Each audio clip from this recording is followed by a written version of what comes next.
So this video I wanted to talk about the correct ways to use the handle, just so people don't use it in an incorrect way.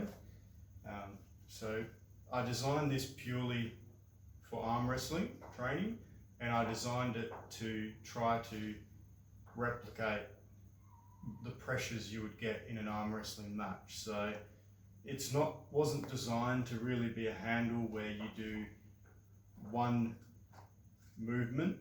You can do it, but it was more designed with all these anchor points in mind to be able to not only target your hand, but also target your side pressure, or target the bottom of your hand, and also your fingers, or the upper and fingers.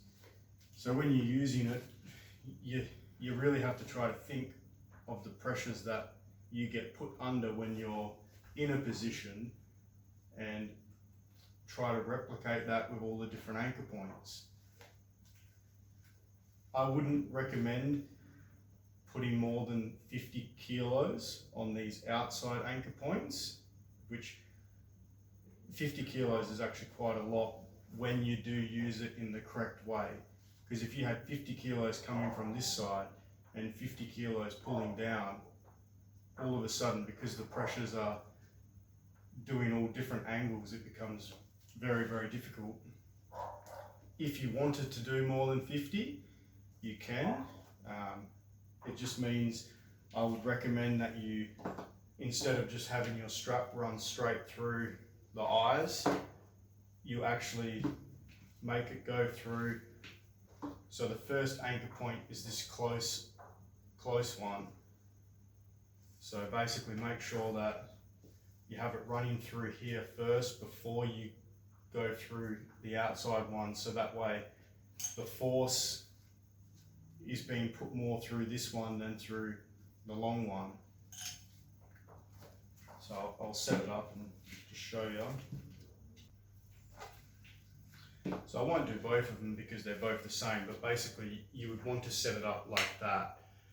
So it's running through the eyes, but it's anchored through that middle one. So now when you do the movements, it's going to stop this one from being able to move, but it's still going to have the same effect when you try to do your move with it. Same with the back. If for some reason you were doing more than 50 kilos on the back, do it the same way, just to sort of spread the load out a little bit more.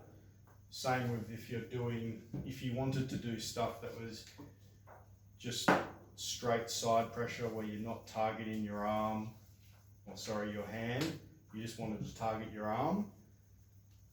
The best way, and you can really load it up if you do it like this, but you just go straight through the two middle ones.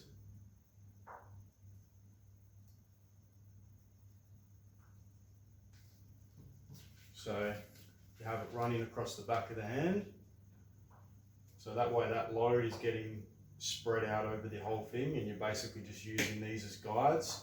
And then obviously you could hook your weight stack onto it.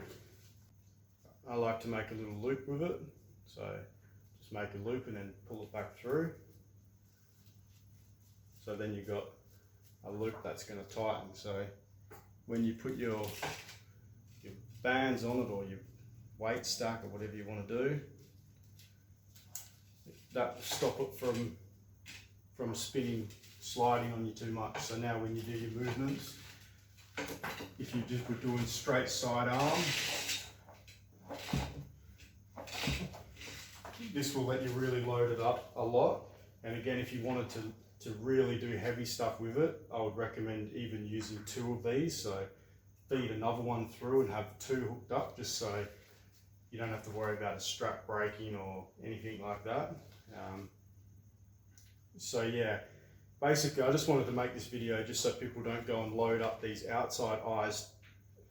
Basically beyond 50 kilos I wouldn't really recommend, unless you anchor it from this middle one. And to be honest, I haven't found anybody that's been able to sort of max this out doing it this way. So I mean, I'm sure there's some freaks out there, but yeah, I've tried to keep them in mind. And then when you want to loosen that, it loosens back off quite easy, so you don't have to worry about it being undoable or anything like that. That's it. So yeah, that's pretty much, I just wanted to go through some different ways to set these straps up through it.